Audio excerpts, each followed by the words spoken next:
আসসালামু আলাইকুম। বিসমিল্লাহির রহমানির রহিম। শ্রম আইন নিয়ে আলোচনা করার জন্য আরও একটি পর্ব নিয়ে আপনাদের মাঝে উপস্থিত হলাম। আশা করি সকলেই ভালো আছেন। দেশ ও প্রবাসের সকল সেক্টরের সকল শ্রমিকদের জানাই সংগ্রামী শুভেচ্ছা ও আন্তরিক অভিনন্দন। সংগ্রামী সাথী ও বন্ধুগণ, আমরা গত পর্বে আলোচনা করেছিলাম শ্রম আইনের ধারা 84 নিয়ে। আজকে আমরা আলোচনা করব শ্রম আইনের ধারা 85, কতিপয় বিপদের ক্ষেত্রে শ্রম পরিদর্শকের ক্ষমতা।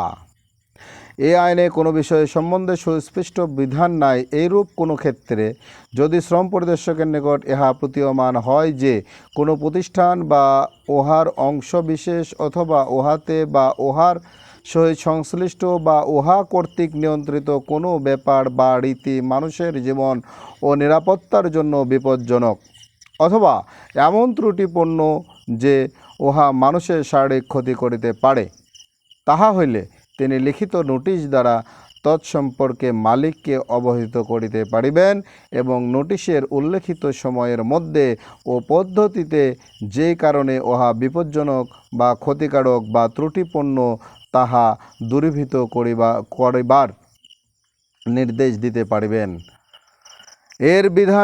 এর বিধানের হানি না করিয়া শ্রম পরিদর্শক লিখিত আদেশ দ্বারা কোনো প্রতিষ্ঠানের মালিককে তাহার প্রতিষ্ঠানে উহার কোনো অংশের কোনো স্তম্ভ উপড়াইয়া ফেলা বা কমাইয়া ফেলা নিষিদ্ধ করিতে পারিবেন, যদি তাহার মতে ইহা দ্বারা অন্য কোনো স্তম্ভ ভাঙ্গিয়া পড়ার অথবা প্রতিষ্ঠানের কোনো অংশ অকালে ধসিয়া পড়ার সম্ভাবনা থাকে অথবা ইহা প্রতিষ্ঠানের বিপজ্জনক হয়।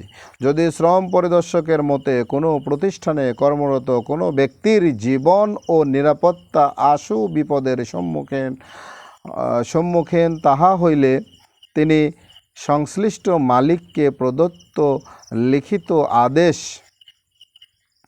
দ্বারা তাহার এই মতের কারণ বর্ণনা করিয়া বিপদ অপসারিত হইয়াছে এই মর্মে তিনি সন্তুষ্ট না হওয়া পর্যন্ত উক্ত প্রতিষ্ঠানে বা উহার কোনো অংশে কোনো ব্যক্তির নিয়োগ নিষিদ্ধ করিতে পারিবেন। তবে কোনো ব্যক্তি উক্ত বিপদ অপসারণের কাজে নিযুক্ত থাকিলে তৎসম্পর্কে এই আদেশ প্রযোজ্য হইবে না। এই ধারার অধীনে প্রদত্ত আদেশ দ্বারা সংক্ষুব্ধ কোনো মালিক আদেশ প্রাপ্তির 10 দিনের মধ্যে উহার বিরুদ্ধে মহাপরিদর্শকের নিকট আপিল করিতে পারিবেন এবং তিনি এই আদেশ বহাল, সংশোধন বা বাতিল করিতে পারিবেন।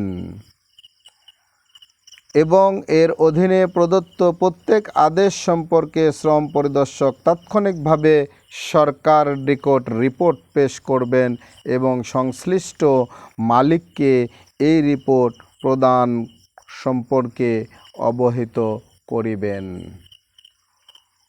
মহাপরিদর্শকের অধীনে তৎকর্তৃক প্রদত্ত বাতিলের আদেশ ব্যতীত অন্য কোনো আদেশ সম্পর্কে তাৎক্ষণিকভাবে সরকারের নিকট রিপোর্ট পেশ করিবেন এবং এই রিপোর্ট প্রদান সম্পর্কে সংশ্লিষ্ট মালিককেও অবহিত করিবেন।